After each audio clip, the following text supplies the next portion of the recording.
بتقول لي ايه؟ رجعت الورد؟ وهزقت صاحب المحل.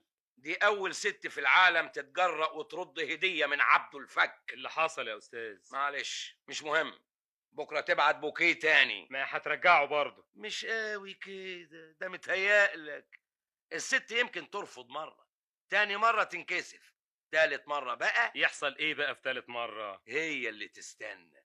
اسألني انا يا استاذ انيس، انا عبده الفك، ليا 42 سنة خدمة في الحب والجواز. مش معقول اللي بتقوله ده، دي تامن مرة ترجع لي الورد يا استاذ انيس. ومش كده وبس، ايه حصل ايه تاني؟ هددت صاحب المحل انها هتبلغ البوليس لو بعت لها اي حاجة تانية. دي شايلة مراخيرها لفوق قوي، دي بتتحداني انا شخصيا، انا عبده الفك. الظاهر كده يا استاذ. انيس افندي، هات لي دفتر التليفون حالا، اتحرك بسرعة. انت جيتي يا دليلة يا بنتي؟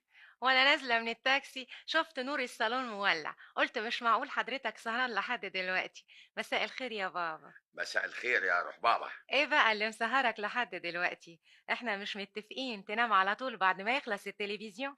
اصل الليلة في مناسبة خاصة. لا خاصه يا سيدي ولا حاجه، انت صحتك اهم من اي مناسبه. صحتي؟ انا صحتي زي البوم، وانا عندي ايه يعني؟ ابدا يا اخويا ولا حاجه، يا دوبك شويه روماتيزم على حبه ضغط على شويه تصلب في الشرايين، بس كده. ده انت حقيقي صحتك تجنن.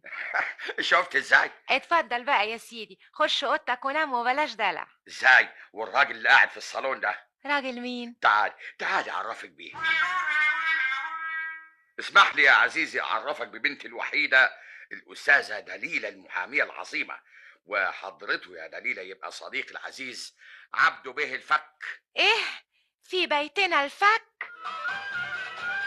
كده يا دليلة تصرخي في وش الراجل بالشكل ده وتجري على اوضتك زي ما تكوني شفتي عفريت؟ انا اهون عليا اشوف ابو طبق، ولا اقعد في اوضه مقفوله مع ابو سبابع، ولا بصش في خلقه الراجل ده. الفك بيه حضرتك تعرفه كويس يا بابا؟ عز المعرفة يا بنتي، ده صاحبي قوي يا بنتي. مش معقول تعرفه، من امتى؟ ده يجي من حوالي 4 5 ساعات. يا سلام، عشرة عمر يعني. اصل يا بنتي اللي حصل انه ضرب على الجرس حوالي كده الساعة 8 وقدم لي نفسه، ولقيته داخل جوه الشقة وقاعد معايا في الصالون. وتلاقيه عمل لك قهوه؟ الحقيقة هو عزم عليا وانا اللي مرضتش. وازاي ما طردتوش؟ ما ادانيش فرصة، ده قاعد يحكي لي على تاريخ حياته لما حسيت اني من بقية عيلته. راجل محتال نصاب او انتجي، وما قالكش يا ترى سبب الزياره اللطيفه دي ايه؟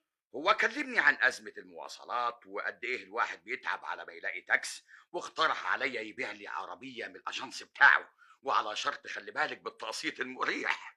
والمريح ده يطلع ايه يا سي بابا؟ القسط الأول 10 جنيه، وكل سنة جنيه ونص. نم تدفع التمن على 150 سنة. ربنا يدينا الصحة وطولة العمر يا دليلة يا بنتي، إيه رأيك بقى؟ يجنن. اسمع يا بابا، الراجل ده مش لازم يعتب هنا تاني، انا لو شفته في البيت بعد كده صدقني هطلب له البوليس. إيه؟ انا يجي عليا اليوم اللي ادخل بيتنا الاقي الفك قاعد في وشي، ده شيء يجنن.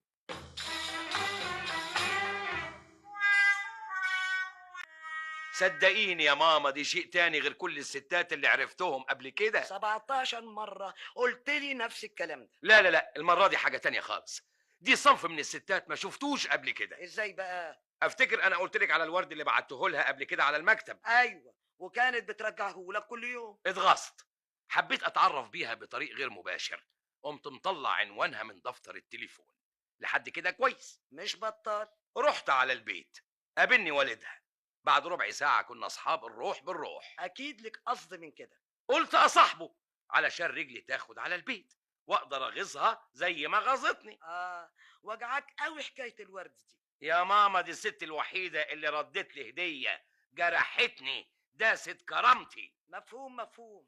وبعدين؟ كل ده وانا في دماغي اني هقابل واحدة ست وحشة مركبة طقم اسنان، بتصبغ شعرها بالهندباء، بيخوفوا بيها العيال. لكن اللي شفته طلع غير كده خالص. اللي شفته من اللي شفته يا والدتي العزيزة شيء ما يتوصفش، حاجة أبعد من الخيال وأكبر من الكلام. طفتي يا مش كده يا عم،